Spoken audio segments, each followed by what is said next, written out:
I'm going to take a deeper look at these ancient holy lands around the Gulf of Aden in this video that you wouldn't know from today's headlines. My name is Michelle Gibson. The Gulf of Aden, also known as the Gulf of Berbera, is bounded on the north by Yemen, the Arabian Sea, and Gardafoui Channel in the east, and the Horn of Africa, a peninsula comprised of Somalia, Somaliland, Ethiopia, and Djibouti to the south and west. First, Yemen. Following the collapse of the Ottoman Empire in 1918, at the end of World War I, when the former Ottoman Empire was divided between the countries on the winning side of the war, Northern Yemen became an independent state known as the Kingdom of Yemen. Then, less than 50 years later, on September 27th of 1962, revolutionaries deposed the newly installed last king of Yemen, Muhammad al-Badr, and formed the Yemen Arab Republic, which was said to have been inspired by the Arab nationalist ideology of Nasser's Egyptian United Arab Republic. This action started the North Yemen Civil War from 1962 to 1970 between supporters of the kingdom, which included Saudi Arabia and Jordan, and supporters of the Yemen Arab Republic, which included Egypt. By the end of the North Yemen Civil War, the supporters of the kingdom were defeated, and the Yemen Arab Republic was recognized by Saudi Arabia in 1970. The People's Democratic Republic of Yemen in the south was known as the Aden Protectorate in 1918, which it had been known as since 1874, with the creation of the British colony of Aden and the Aden Protectorate, which consisted of two-thirds of present-day Yemen. The Aden Protectorate existed until 1963, when it was merged with the new Federation of South Arabia. By 1967, the Federation of South Arabia had merged with the Protectorate of South Arabia and later changed its name to the People's Republic of Southern Yemen, becoming a Marxist-Leninist state in 1969, the only communist state to be established in the Arab world. The same thing happened in Somalia and Ethiopia. The Ogaden War took place between Ethiopia and Somalia between July of 1977 and March of 1978. The administration of the British Protectorate of Somaliland had given Ethiopia this land in 1948 as the result of an 1897 treaty. The Soviet Union supported Ethiopia after Somalia invaded the region. Ethiopia won the war with the support of Cuban armed forces, Soviet advisors, and over $1 billion worth of military supplies airlifted by the Soviet Union.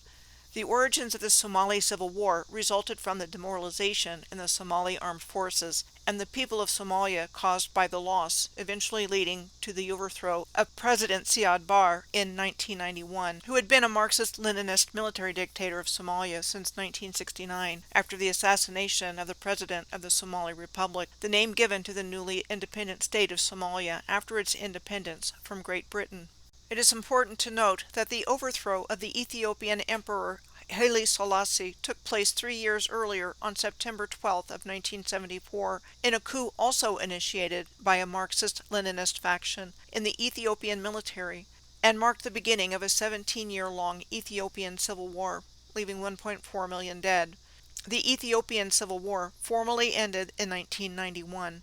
The same year that Siad Barre was overthrown and the Somali Civil War started. The Solomonic dynasty, also known as the House of Solomon, was the former ruling dynasty of the Ethiopian Empire. Its members were lineal descendants of King Solomon and the Queen of Sheba, through their son Menelik I, the first emperor of Ethiopia. Haile Selassie was the last emperor of Ethiopia from 1930 to 1974. The full title traditionally of the emperors of Ethiopia was Elect of God, Conquering Lion of the tribe of Judah, and King of Kings of Ethiopia. The last Ethiopian emperor was apparently murdered in August of 1975 by the same Marxist army officers who had overthrown him the year before. There seems to be a pattern emerging in this part of the world. Either upon independence from a European colonial power, a Marxist-Leninist faction within the military seized power from the republican form of government that replaced the colonial government, or a dynastic ruler was replaced by a Marxist-Leninist faction in the military.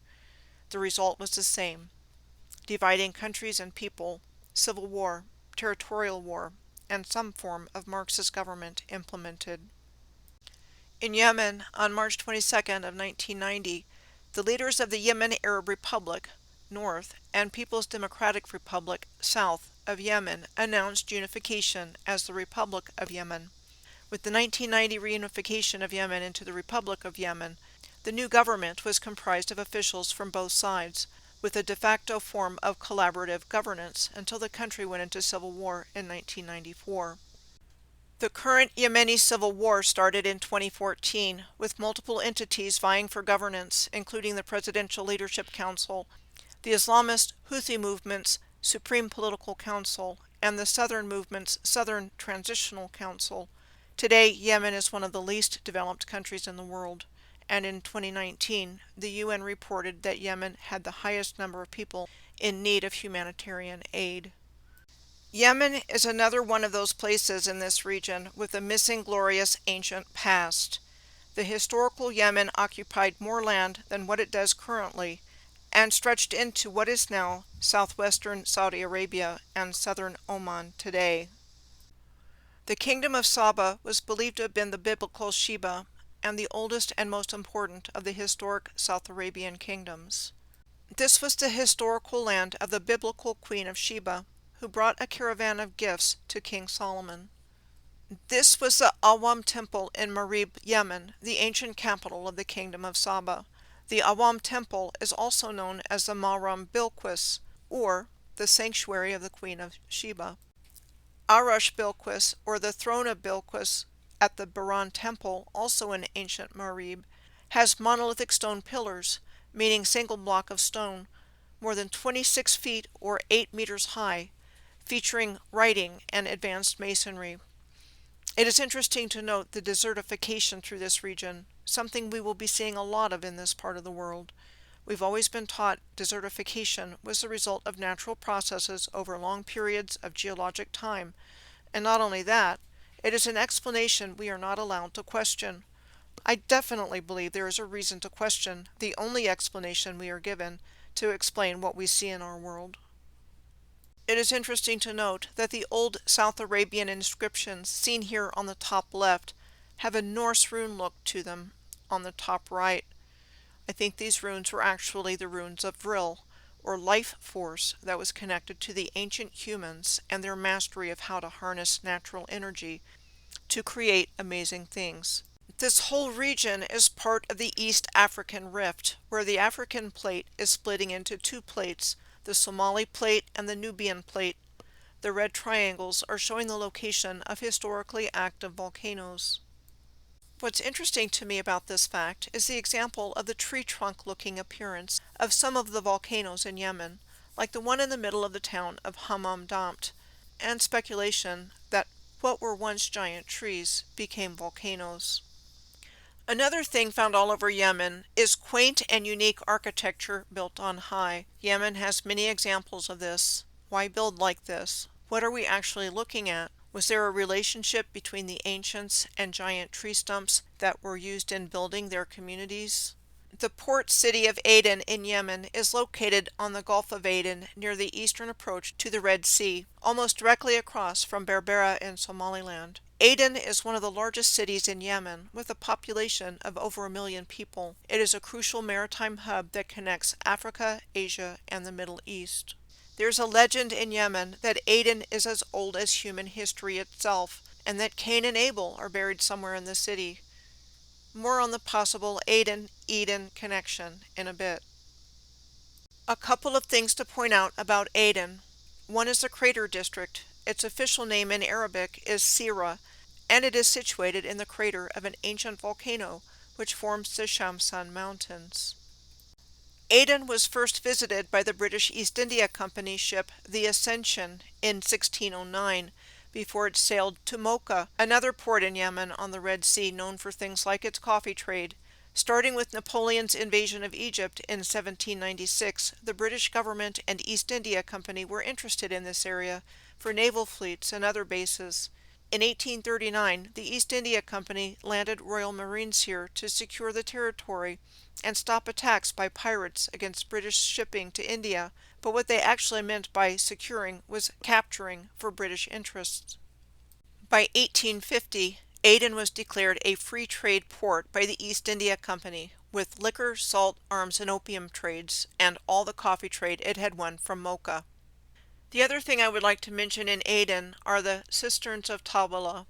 It is surmised that the cisterns of Tawala were designed to collect rainwater for the city's drinking water that flowed down from the Shamsand Massif. Interesting, there is signage at the cisterns saying that nothing was known about the original construction after they were accidentally discovered by a British officer in 1854.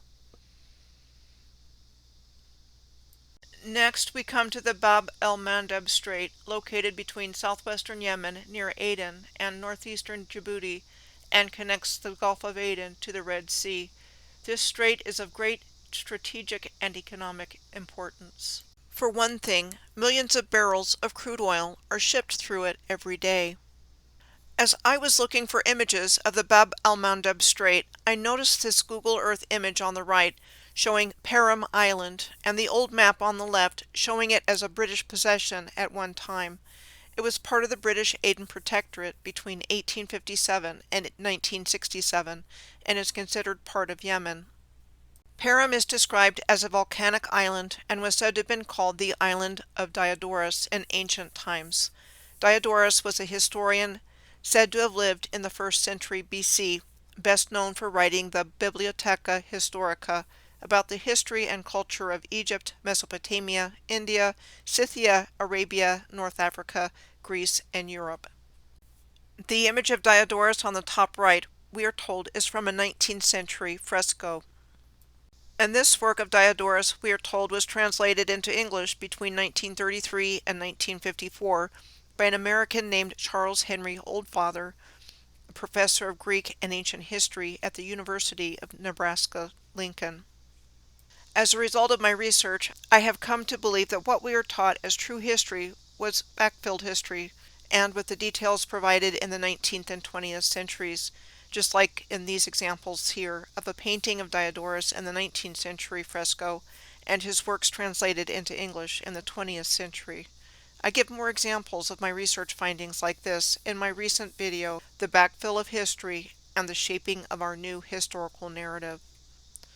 Perim was occupied by the British starting in 1856 under the direction of the Prime Minister, Lord Palmerston, with the purpose of countering French ambitions in Egypt and the Red Sea with the Suez Canal project sponsored by the French. The island had already been taken possession of by the British East India Company in 1799, and the British claimed credit for building a lighthouse in 1861 due to the treacherous waters around the island. Interesting to note that during the same time period, the 1850s, the so-called Palmerston forts on the Isle of Wight and other places in and around the English Channel were said to have been built during the Victorian era in response to a perceived threat of French invasion. They are called the Palmerston forts due to their association with the same Lord Palmerston who authorized the occupation of Perim for the same reason of the perception of a threat from the French by the British. It certainly appears like the conflicts and wars between nations of the modern era provided the cover story needed to explain the existence of the infrastructure of the original civilization, like lighthouses and star forts, which were found all over the world and functioned as part of the Earth's original free energy grid system, and they were repurposed as necessary navigational aids and military fortifications in the reset narrative. I have also come to the conclusion after much research that land broke off or submerged when the energy grid was deliberately destroyed where the lighthouses, star forts, and railroads once were, creating the surface of the Earth we see today, which is very different from what it was before this took place. The volcanic Sawabi Islands are southwest of Perim Island in the Bab El Mandab Strait, and they are part of the country of Djibouti. They are known as a popular diving site. I want to bring your attention again to the desertification of this region. Here's a Google Earth screenshot of the Sahara Desert today, from the western coast of North Africa across to the eastern coast.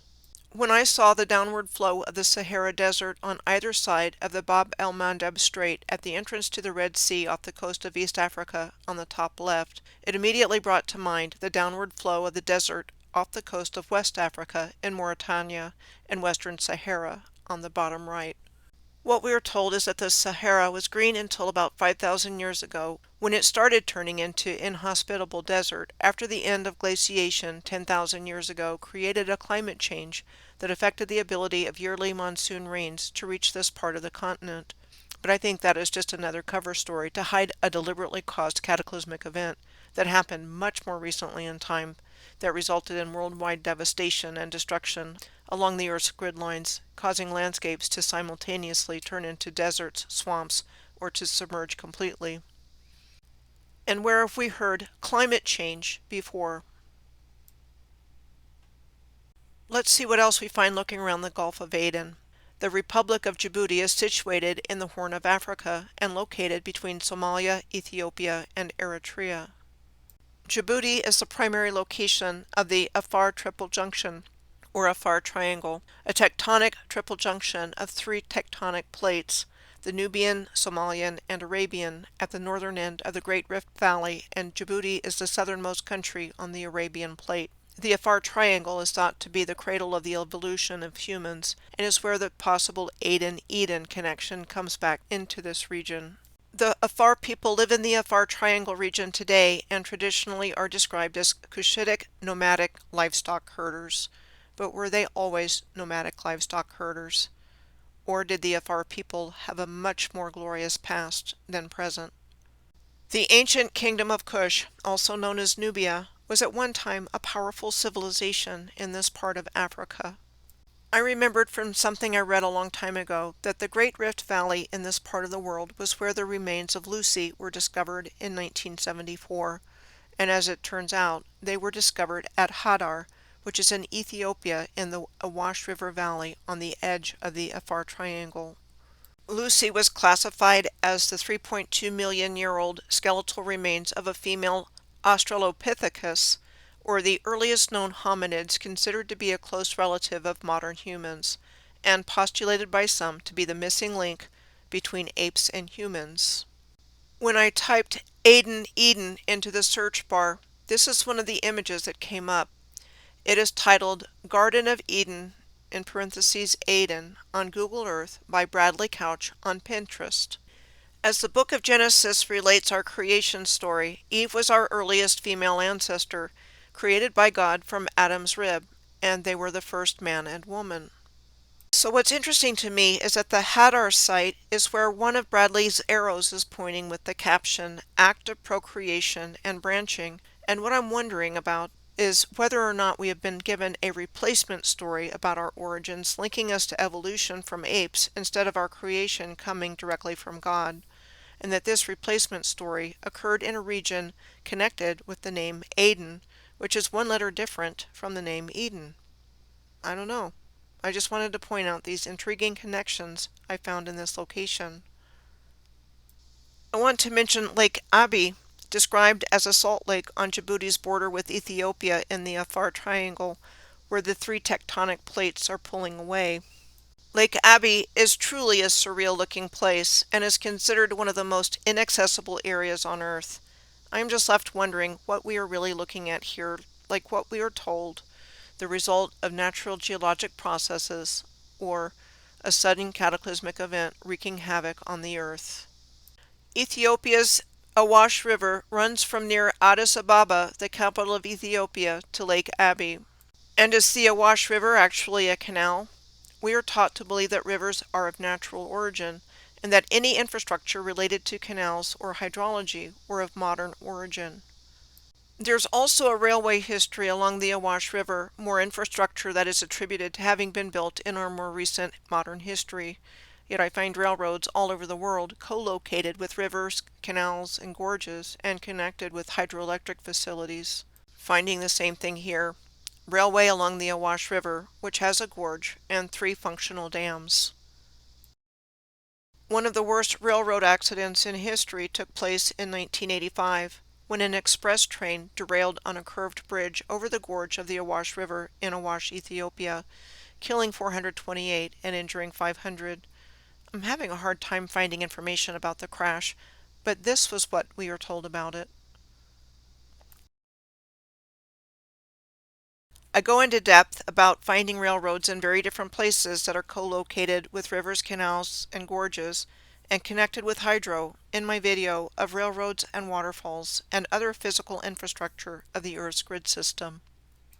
In this same region in Ethiopia, north of Addis Ababa, we find Lalibela, Lake Tana, Gondar, the Simien Mountains, and Axom. Lalibela is the second holiest of Ethiopia's cities after Axom. It is famous for its complex of altogether 11 monolithic churches, again meaning cut out of one rock. It has been a UNESCO World Heritage Site since 1978. The population of Lalibela is almost completely Ethiopian Orthodox Christian.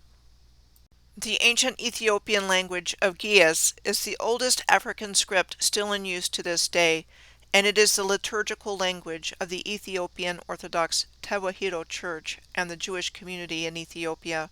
The Ethiopian Orthodox Tewahedo Church dates back to the acceptance of Christianity by the Kingdom of Axom in 330 AD. The Jewish community in Ethiopia is dated back to at least 15 centuries. Lake Tana is the source of the Blue Nile and the largest lake in Ethiopia, and is a sacred lake.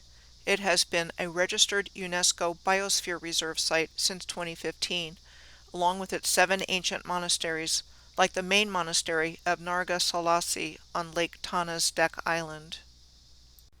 Among other things, the heart-shaped Lake Tana has living traditions about being a place where Joseph, Mary, and Jesus stayed on their way back to Israel after fleeing Herod, and also a place where the Ark of the Covenant was kept for 800 years before going to Axom, where it is said to be currently located. This photo is a comparison for similarity of appearance of an old bridge near Lake Tana on the top left, with the River Nith Old Bridge, one of the oldest standing bridges in Scotland, in Dumfries on the bottom right. Next, Gondar. Gondar was the royal city of Ethiopia. Today it is a UNESCO World Heritage Site. It was the capital of the historic Ethiopian Empire, and we are told the imperial seat from the 1200s to the 1900s. The Fazl Gebi, nicknamed the Camelot of Ethiopia, was the home of Ethiopia's emperors in our historical narrative, from the 17th century to the 20th century. The Simien Mountains, also a UNESCO World Heritage Site since 1978, are located between the royal city of Gondar and Axom. Designated as a national park in 1966, it is Ethiopia's largest national park. The Simien Mountains are described as plateaus separated by valleys and rising to pinnacles, said to be of volcanic origin and formed from basaltic lava outpourings between 40 to 25 million years ago, prior to the creation of the Great Rift Valley. Again, just wondering what we are really looking at here. They look like more candidates for giant tree stumps. Next we come to Axom, the holiest city in Ethiopia, and a UNESCO World Heritage Site since 1980. It is in the Tigray National Regional State. Between 2020 and 2022, the Tigray War took place between the Ethiopian federal government and the Tigray People's Liberation Front, during the course of which infrastructure was destroyed and many war crimes were committed, including mass extrajudicial killings of civilians that took place throughout the region, including Axom. The conflict in Tigray led to major humanitarian crises, widespread famine, and severe economic damage to the tune of an estimated $20 billion. Axom was the capital of the historic Kingdom of Axom, a naval and trading power that ruled the whole region as well as parts of what is now Saudi Arabia and Yemen. There are a couple of noteworthy things to mention about the ancient city of Axom. The first is that it is believed to be the home of the Ark of the Covenant at the St. Mary of Zion Church, and that the tablets of stone upon which the 10 Commandments were inscribed lay inside the Ark. The Ark is closely guarded by one custodian known as the Keeper of the Ark, who is the only person allowed to enter the resting chamber of the Ark. The Keeper is appointed for life and can't leave the sacred grounds until death. The next thing that I want to point out is the northern stela field, or park, in Axom. There are 120 stela here, each made from a single piece of granite and standing as high as 82 feet or 25 meters. Each stela looks like a building with intricately carved windows, marked stories, and false doors at the bottom. These stela are attributed to having been made as funeral monuments for Axom's ancient rulers. who were believed to have been buried in tombs beneath the stela. The Great Stela was 108 feet or 33 meters tall and weighed 573 tons or 520 metric tons. This was an explanation I found for what happened to the Great Stela, pictured here. It was likely the largest monolith humans ever attempted to erect, and that it probably fell down when the attempt was made to erect it. There's more than one fallen stela here, like this one that was 29 feet or 9 meters tall. What are we actually seeing here with multi-ton, monolithic, intricately carved stela made from single pieces of granite, with some having fallen and even broken into pieces, and a partially above ground and mostly underground building beneath them? This is a good place to mention that Axom was one of the 12 primary nodal points of the Earth's grid system. A nodal point is a place where numerous ley lines connect.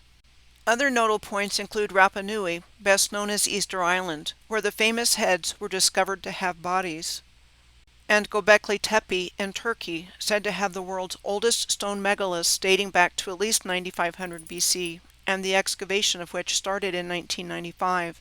It was first noted in a survey in 1963, and the site was said to have been intentionally backfilled with earth when it was mysteriously abandoned in 8000 BC. Another example of being covered by earth was the Sphinx on the Giza Plateau in Egypt, just to the northwest of today's Ethiopia. It was covered up to its shoulders, as seen in this famous painting of Napoleon Bonaparte before the Sphinx. The rise of Napoleon, starting in 1796, and the Napoleonic Wars between 1799 and 1815, seemed to mark a major beginning in the new reset timeline. So even the Sphinx needed to be dug out from the sand that surrounded it. And according to this map of the historical kingdom of Axom, Mecca on the Red Sea in today's Saudi Arabia was once part of it, and historical photos of Mecca show the same situation of being surrounded by desert, low-rise buildings, no floors, just soil underneath everything. I believe there was a deliberately caused sudden cataclysmic event of directed energy or frequency that went through the Earth's entire grid system, causing the entire surface of the Earth to undulate and rip, creating deserts, swamps, and causing land masses to shear off and submerge, based on what I am finding and seeing, and accounts for how a highly advanced worldwide civilization of giants could be wiped from the face of the Earth and erased from our collective memory. Historical photos that are available to find on the internet provide evidence that buildings and rail lines, among other things, had to be dug out so they could be used once again. So the controllers could usher in their new world order on the ruins of the old world, one based on power over humanity and the Earth's resources, and they imposed their control matrix over the world through the Earth's energy grid system that they had removed from collective awareness. There is clearly something of great historical importance to this region surrounding the Gulf of Aden that has been lost to us, and it has been destroyed in every way possible, with great suffering and misery happening to this day. Knowledge of great value has been taken from humanity that is exemplified through this region, with its biblical and historical importance. Even old maps of Africa tell a different story than what we've been told. What's going on here? On the other side of the Gulf of Aden, from where we've been looking in South Arabia and East Africa, is the Gardafoui Channel. It is between the Socotra Archipelago and Cape Gardafoui. It connects the Gulf of Aden with the Indian Ocean. It was named for Cape Gardafoui, also known as Ras Asir, which is a headland in the Gardafoui administrative province of Puntland in Somalia. The Cape Gardafoui lighthouse was said to have been inaugurated in 1930 by Italian fascist authorities when it was part of Italian Somaliland. By 1930, the authorities were part of fascist Italy, which existed under Mussolini's totalitarian rule as prime minister and dictator between 1922 and 1943. Ras Hafun juts out into the Gardafoui Channel and is considered the easternmost point in Africa. Ras Hafun has numerous ruins and structures, and it was believed to be the location of Opone, an old trading emporium serving seemingly the whole world, Africa, Asia, Greece, Rome, and Indonesia, among other places. It was also known as the center of the world's spice trade. Ras Filuk, also known as Cape Elephant, is a headland next to the Gardafoui Channel. It has steep cliff walls that jut into the Gulf of Aden. Ras Filuk is near Alula, the capital of the Bari region of Puntland. Alula is situated next to a shallow lagoon lined by mangroves, a type of tree that grows in brackish water. Here's a picture of mangroves covering the coast of this area by Alula on Google Earth. Mangrove swamps are coastal wetlands characterized by these salt-loving trees and shrubs that are typically found in estuaries, where salt water meets fresh water. So estuaries have water that is salty, dirty, and unpleasant, and there are one or more rivers flowing into it, and a connection to the open sea. I've been speculating for a while now from my research that the Earth's estuaries are actually ruined and sunken land that once had the infrastructure of civilization on it. One example of this research is found in this video, recovering lost history from the estuaries, pine barrens, and elite enclaves of the Atlantic northeast coast of the United States. These are photos from the 1920s of Alula with the same sand-covered appearance as the other places we've been looking at. But was it always like this? Our historical narrative sure wants us to believe it was. Just as an interesting side note, this region even today produces over 33 million pounds or 1.5 million kilograms per year of different types of frankincense, an aromatic resin used in incense, perfumes, and essential oils obtained from boswellia trees. Medicinal properties of frankincense include anti-inflammatory and anti-tumor properties. Cape Gardafoui was known as Aromata, or the Cape of Spice, due to the abundance of spices it produced, including frankincense, cinnamon, and Indian spices. A word about the spice trade. Since ancient times, the spice trade has been worth great amounts of money. The growing of the rarest spices was exactly in this region where we've been looking in southern Arabia and Africa. In 1 Kings chapter 10, verse 10, we find the Queen of Sheba giving King Solomon gold talents and an abundance of spices. On the other side of the Gardafoui Channel, we find the Socotra Archipelago, which is officially part of Yemen, with Socotra being the largest island. I first learned about Socotra several years ago when I watched a travel video about it that popped up as a YouTube recommendation for me. I looked more into it at the time. Otherwise, I would never have heard of it before. A UNESCO World Heritage Site since 2008, it is considered of universal importance because of its rich and distinct flora and fauna, most of which are found nowhere else. It has also been called the most alien place on Earth. These are the dragon's blood trees of Socotra, the only place in the world they are found. It has a dark red resin, giving this evergreen type of tree its name. Considered a vulnerable species, they can grow to 30 feet or 9 meters in height and live for 600 years. Dragon's blood resin is used for things like dyes, incense, and medicine. Its medicinal properties include wound healing and digestion, among many others. There are more anomalous things to find out about the Gulf of Aden, but I think I will move along and leave you with this picture and caption concerning the Gulf of Aden if you wish to research its validity for yourself. Just saying, this is out there. Personally, it wouldn't surprise me if this is the truth. As we are seeing, there is so much we haven't been told about the world we live in, and that is actively kept from our awareness on an ongoing basis. The next place I'm going to look at is Mukala, a port city on the Gulf of Aden in Yemen, also called Al-Mukalla and Mukalla. It is the capital of Yemen's Hadramaut Governorate. This is a view of the Mukalla waterfront, with block-shaped rocks in the foreground, compared with the block-shaped rocks seen at Lake Chapala near Colima, Mexico, on the right. Interesting to find out that a cyclone named Chapala destroyed Mukalla's waterfront in 2015. I found this photo of what is called one of the oldest houses in Mukalla. Quite an interesting place to build a house. Mukalla was connected to the historical port of Kana, which was the main Hadrami trading post between India and Africa. Incense fields were to the north of here, which were also harvested for trade.